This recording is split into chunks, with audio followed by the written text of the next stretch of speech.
Hello everyone. तो आज हम लोग देखने वाले एनसीईआरटी का इंटेक्स्ट क्वेश्चन 1.12 एस्मोटिक प्रेशर हमें निकालना है पास्कल में। ध्यान रखना है इसका, ठीक है। तो सारी यूनिट्स एसआई में होंगे। सॉल्यूशन प्रिपेयर्ड बनाया गया 1 ग्राम पॉलीमर से, जिसका मोलर मास दिया हुआ है पॉलीमर का 185 के, यानी 1,85,000, ठीक है। 1 ग्राम को किस में मिलाया गया है? 450 ml ऑफ वाटर में, ओके।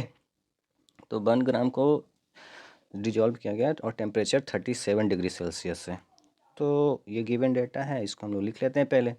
गिवन क्या क्या है? मास ऑफ सॉल्यूट है, ओके। इसको पॉलीमर लिख लेते हैं ना, पॉलीमर।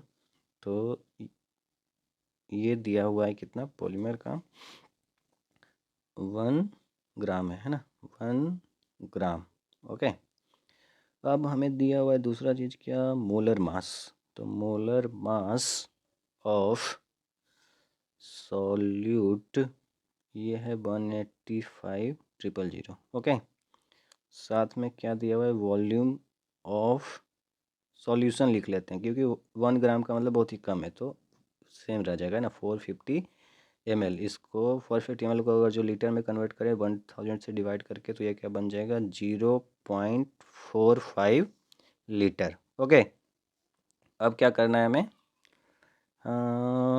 टेम्परेचर दिया हुआ है। टेम्परेचर कितना है? 37 डिग्री सेल्सियस। तो ये क्या हो जाएगा? 310 हो जाएगा। 273 प्लस 37 करेंगे तो 310 केल्विन, ओके।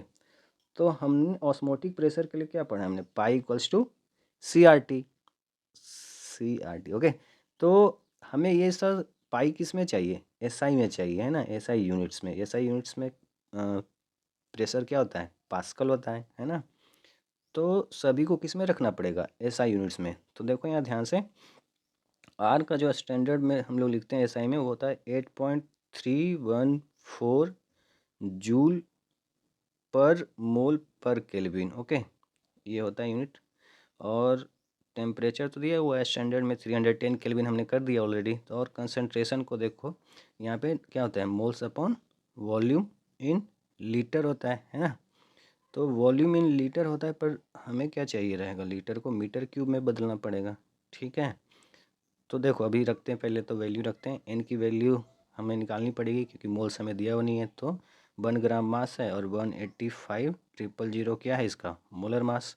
तो ये कर लेते हैं पहले, और इनटू हमने वॉल्यूम कितना निकाला था? 0.45 लीटर निकाला था। तो इसको चेंज कर लेते हैं, लीटर को मीटर क्यूब में। तो हमने क्या पढ़ा है कि 1 मीटर क्यूब, है ना, 1 मीटर क्यूब इक्वल्स टू कितना होता है? 1000 लीटर होता है।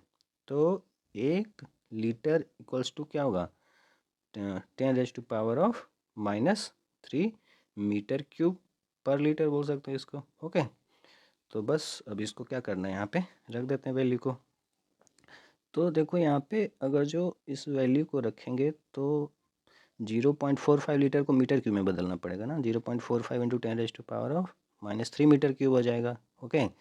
तो अब देखो यहाँ पे 185,000 और ये 0.45 इंटू 10⁻³ तो अगर जो 10⁻³ ऊपर जाएगा तो क्या होगा? 10⁻³ और ये कट जाएगा 3 जीरो, है ना, क्योंकि 10⁻³ का मतलब क्या? 1000, 3 जीरो, 3 जीरो यहाँ से भी कैंसिल, ओके। तो बन गया क्या? 185/0.45, ठीक है।